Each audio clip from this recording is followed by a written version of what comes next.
પ્રભુ ઈસુ ખ્રિસ્તના નામમાં આપ સર્વને પ્રેમી સલામ. લેન્ટના 19મા દિવસે માંગો, શોધો અને ખટખટાઓ વિશે જોયું હતું. આજે 20મા દિવસે મત્તી 7 અને 12 લખ્યું છે તે પ્રમાણે પ્રભુ ઈસુ એક ગોલ્ડન રૂલ, સોનેરી નિયમ આપતા કહે છે, માટે જે તમે ચાહો છો કે બીજા માણસ તમને કરે તે તમે પણ તેઓને કરો, કેમ કે નિયમશાસ્ત્ર તથા પ્રબોધકની વાતોનો સાર એ જ છે. પ્રભુ ઈસુના આ એક વાક્યમાં આખું નિયમશાસ્ત્ર આવી જાય છે. આપણે બીજા પાસે હંમેશા સારી જ અપેક્ષા રાખીએ છીએ. આ ફક્ત એક વિચાર નથી, પણ જીવનશૈલી છે. આ એક વાક્યમાં પ્રબોધકોની વાતો અને નિયમશાસ્ત્રના નિયમો આવી જાય છે.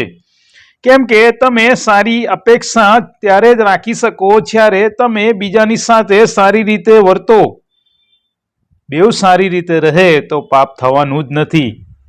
લેવીય 19:18 લખ્યું છે, તું વેર ન વાળ ને તારા લોકના વંશ પર ખાર ન રાખ, જેમ પોતા પર તેમજ તારા પડોશી પર પ્રેમ રાખ.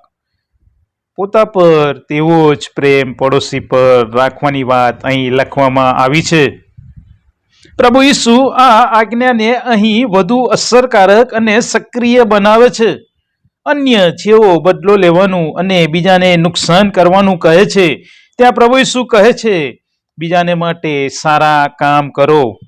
ભલે તેમણે તમારું સારું ન કર્યું હોય તો પણ તમે તેઓનું સારું જ કરો. આ એક સકારાત્મક આજ્ઞા છે. મોટે ભાગે આપણે સ્વાભાવિક રીતે પૂછીએ છીએ, મને શું મળશે?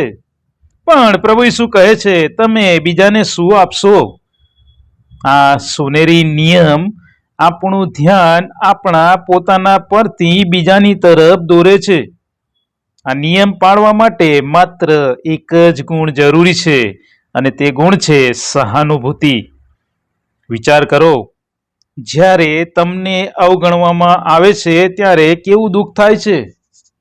તો જ્યારે તમે એ જ પ્રમાણે બીજાને અવગણો છો ત્યારે શું તેને દુઃખ નહીં થતું હોય? તમે માફી મેળવો છો ત્યારે ખુશ થાવ છો, આનંદ કરો છો. તો બીજાને માફી આપી તેમને શું આપણે ખુશ ન કરી શકીએ? રોમન 12 અને 10, ભાઈઓ પ્રત્યે જેવો પ્રેમ ઘટે છે તેવો ગાઢ પ્રેમ એકબીજા પર રાખો. માન આપવામાં પોતાના કરતા બીજાને અધિક ગણો. વાલાઓ, લેન્ટનો આ સમય સ્વપરીક્ષણનો, સ્વ ઇનકારનો અને સ્વ બલિદાનનો છે. આજનો સોનેરી નિયમ તમામ સ્વાર્થ તોડી નાખે છે. આજે શું હું મારા ઘરમાં, મારા વ્યવસાયમાં કે મારી મંડળીમાં સોનેરી નિયમ પ્રમાણે જીવું છું? શું હું મારી સાથે લોકો સારી રીતે વર્તે તેવું ઈચ્છું છું? તો શું તેઓની સાથે એવું વર્તન કરું છું? આપણા તારણહાર સોનેરી નિયમનું પાલન કરવાના માટે જીવંત એવું ઉદાહરણ છે. તેઓ આપણાથી પ્રેમ ઈચ્છે છે, માટે પ્રથમ તેમણે આપણને પ્રેમ કર્યો. આપણે જીવન પામીએ માટે પ્રથમ તેમણે પોતાનું જીવન આપ્યું.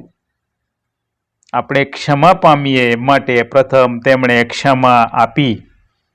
પ્રભુ ઈસુ ખ્રિસ્ત સોનેરી નિયમ માટે આપણા માટે એક ઉત્તમ અને જીવંત ઉદાહરણ છે. આજે આવો આપણે એક આત્મિક પડકાર ઝીલીએ. એક વ્યક્તિને પસંદ કરીએ જેને આપણે અવગણીએ છીએ, જેની સાથે આપણે મતભેદ છે, અથવા જે વ્યક્તિ પર આપણા માટે પ્રેમ કરવો ખૂબ મુશ્કેલ છે. આજે સોનેરી નિયમ પ્રમાણે આપણે વર્તવાની કોશિશ કરીએ, કારણ કે પ્રેમ બોલવાથી નહીં પણ કરવાથી દેખાય છે. આજની પ્રાર્થના, હે પ્રભુ, મને સહાનુભૂતિવાળું હૃદય આપો. મને બીજાના કલ્યાણને અર્થે વિચારતા શીખવો. જેમ હું ઈચ્છું છું લોકો મારી સાથે સારી રીતે વર્તે, એમ હું પણ કરી શકું તેવું તમે થવા દો. મને તમે આપેલા સોનેરી નિયમ પ્રમાણે જીવન જીવતા શીખવો. પ્રભુ ઈસુ ખ્રિસ્તના નામમાં, આમેન.